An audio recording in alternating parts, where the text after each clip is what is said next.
Selamat sore, Semangat pagi, Laksar luar biasa. yang terhormat Ibu Keti, kami dari kelompok 4 dalam mata pelatihan isu kontemporer akan menjelaskan mengenai isu teroris dan radikalisme. Selanjutnya silakan disimak video kami. Terima kasih. Saya perwakilan kelompok 4 akan menjelaskan tentang isu terorisme dan radikalisme.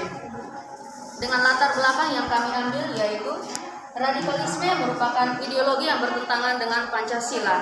Radikalisme muncul karena adanya intoleransi, perbedaan ideologi, perbedaan politik dan pandangan dalam agama yang berbeda. Dan radikalisme adalah bibit awal munculnya terorisme yang ada di Indonesia. Dan salah satu organisasi teroris yang ada di Indonesia saat ini dan sangat meresahkan masyarakat adalah organisasi KKB Papua atau kelompok bersenjata di Papua. KKB Papua organisasi terorisme yang melakukan kekerasan secara brutal dan masif terhadap masyarakat dan aparat penegak hukum. Dan berdasarkan data dari Gugus Tugas Papua PPKK Visulo UGM sejak 2010 sampai 2020, pelaku kekerasan di Papua dilakukan oleh KKB dengan 118 kasus. Dan korban terbanyak 93% adalah dari masyarakat sipil, TNI Polri, dan sisanya adalah anggota KKB sendiri. Kemudian kami melakukan analisis AKPL dengan 3 isu yang kami angkat, yaitu yang pertama kelompok kriminal bersenjata KKB dengan total poin 18, kemudian yang kedua isu SARA dengan poin 18, dan yang ketiga bom bunuh diri dengan poin 17.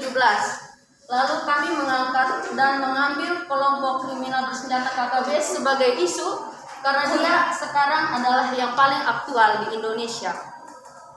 Kemudian kami jabarkan dalam diagram fishbone dengan isu utama adalah KKB Papua dengan rinciannya yaitu adalah hal-hal penyebab kenapa KKB Papua muncul dan menjadi organisasi teroris. Bisa dilihat pagannya. 3.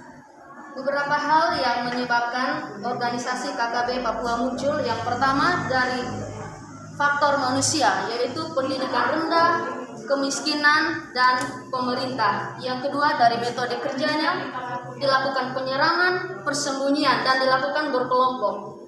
Kemudian faktor motivasi, adanya ketidakadilan, ingin berdaulat. Kemudian adanya dukungan dari pihak luar yang memperkuat organisasi tersebut. Kemudian KKB Papua menggunakan mesin teknologi yang didapat yaitu senjata M16 dan senapan AK-47. Bahan dan peralatan yang digunakan panah, tombak, pisau, dan sumpit. Kemudian ada faktor lingkungan hidup seperti geografis, hutan, bukit, dan rawa-rawa yang mendukung organisasi ini. Sehingga dari persoalan yang kami temukan, kami kelompok 4 menyimpulkan saran ataupun solusi, yaitu yang pertama, memberi kesempatan kepada putra-putri Papua untuk mengenyam pendidikan secara aman. Yang kedua, memberikan keadilan pada penegakan hukum, baik pada KKB, TNI maupun Polri. Yang ketiga, memberikan pelatihan atau kesempatan kepada putra-putri Papua untuk mendapatkan pekerjaan di tanah mereka sendiri. Dan yang terakhir keempat, melakukan pembangunan infrastruktur di Provinsi Papua, baik itu untuk pembangunan fisik, jalan, listrik, dan jaringan. Terima kasih, sekian presentasi dari kelompok 4. Kami ucapkan terima kasih atas perhatian Ibu.